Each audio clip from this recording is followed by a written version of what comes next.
Hey everyone, I found an awesome new study and I just had to share it with you. In a paper published in the journal Primates, researchers discuss an observation that they made in the Carinity forests of Madagascar.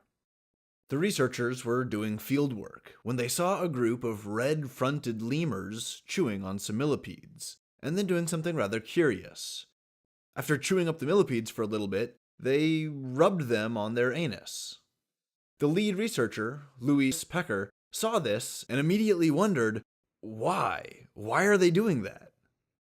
Well, it turns out that those millipedes that the lemurs were eating are full of chemicals called benzoquinones, which are semi-caustic substances that are sprayed out by the millipede in self-defense.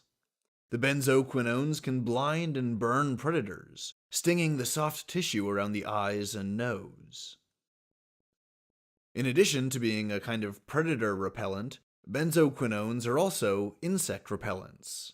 Now this detail is important, and you'll see why in a moment. By sampling the lemur feces, the researchers found that the lemurs were more likely to wipe their butts with millipede goop juice when the lemurs were infected with threadworm parasites.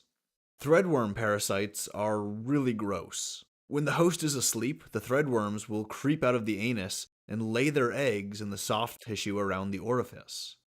This will cause the sensitive skin to itch, and when the host scratches at their itchy skin that's been impregnated by these threadworms, the host can catch threadworm eggs on their fingers, and these can inadvertently be ingested or passed to other individuals through grooming or through some other kind of physical contact. Yeah, that's super gross, but this is where the millipedes come in. The benzoquinones in the millipede juices are caustic to the threadworms. It hurts them, and if they don't escape and flee, they'll be poisoned, injured, and probably killed.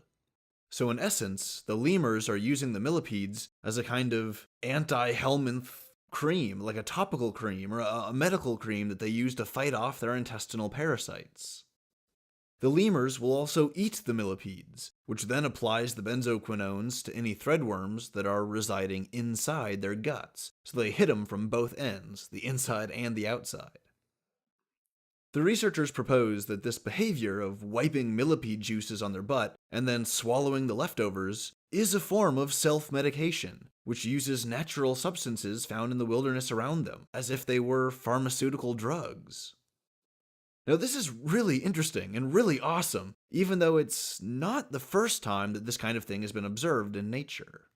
We know, for example, that some birds will integrate certain types of plants into their nests, as those plants will release chemicals that keep parasitic insects away, and that keeps their chicks safe.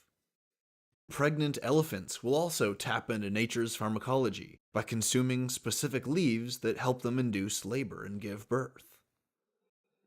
Now us humans make extensive use of natural medicinal substances to treat all manner of ailments. One such drug that we use is called benzimidazole, which is really structurally similar to the benzoquinones that exist in the millipedes, the same millipedes that the lemurs use to presumably treat their threadworm infections. Why do we think that they're presumably doing this to treat threadworm infections? Because humans use benzimidazole to treat threadworm infections. This is a really interesting cultural permutation in these lemurs, and it opens the question of how did they learn it? When did they learn it? Was it taught to them by a human, or was there a series of individuals within their lemur society that gradually or suddenly figured it out? These are interesting questions about animal behavior, animal communication, and animal culture, and how they learn and pass down information within their familial groups. But these questions can only be answered by future studies that analyze this phenomenon in more detail.